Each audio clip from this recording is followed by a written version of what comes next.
मैं वायरस हूं। शायद आप लोगों ने मुझे एक नाम भी दे दिया है, कोरोना।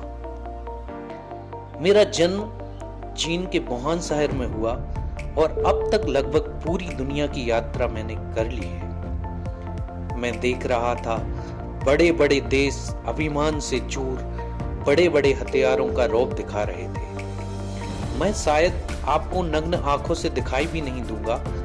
मैंने उनको खून के आंसू रुला दिए। मैंने उनको सिखा दिया किसी छोटे का तिरस्कार मत करो और अपने बड़े होने पर घमंड मत करो। पूरी दुनिया में असंतुलन बढ़ रहा था। प्रकृति प्रदूषण से त्राहिमाम कर रही थी। मैंने एक ही झटके में सब कुछ संतुलित कर दिया।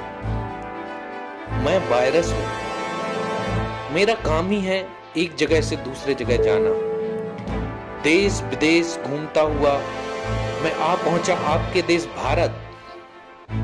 मैं 100 बरस पहले भी इस देश में किसी और रूप में आया था। मुझे डर था कि शायद यहां मैं नहीं ठहर पाऊंगा, क्योंकि यहां की संस्कृति, संस्कार, अपनापन मैं क्या मेरे से भयंकर वायरस को टिकने नहीं देती। परंतु जब मैंने यहां थोड़ा रुककर देखा तो यहां मुझे पनपाने वाले और मुझसे ज्यादा खतरनाक वायरस पहले ही फल फूल रहे थे। जात पात, भेदभाव, हिंदू मुस्लिम, इन वायरस ने मुझे शरण दी और मेरा खूब भरण पोषण किया।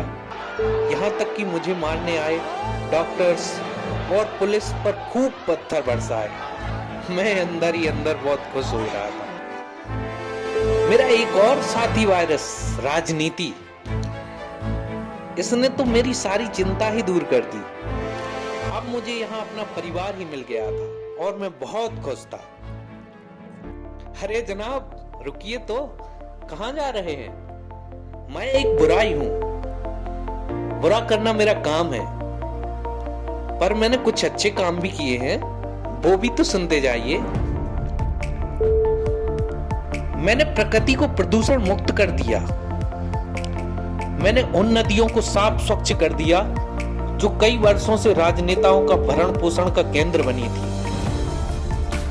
मैंने कई वर्षों से परिवार से दूर लोगों को परिवार के साथ रहना सिखा दिया।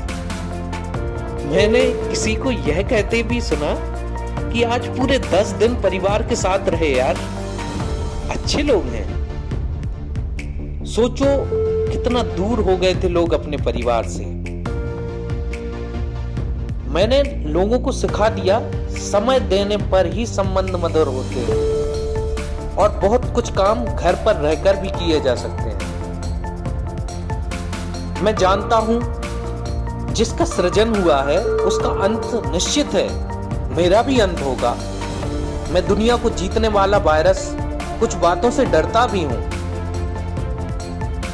अगर लोग नियमों का पालन करते हैं मैं उनके पास नहीं जाता। अगर लोग साफ सफाई, स्वच्छ खाने पीने का ध्यान रखते हैं मैं उनके पास नहीं जाता। जो घर पर रुकते हैं मैं उनके घर नहीं जाता। मैं भी स्वाभिमानी हूं। जो मुझे लेने बाहर आता है मैं उसके साथ उसके घर जाता हूं और घर वालों से भी खूब मिलता हूं। आप भी इसी प्रकृति के बेटे हैं और मैं भी इसी प्रकृति की देन हूं। शायद आप अपनी माँ का ख्याल नहीं रखते, लेकिन जब जब आप मेरी माँ के साथ अत्याचार करेंगे, उसे प्रदूषित करेंगे, मैं अपनी माँ की रक्षा के लिए फिर आऊंगा। आपका अपना virus corona. Professor news channel, खबरों की PhD चैनल को सब्सक्राइब करें, बेल आइकन को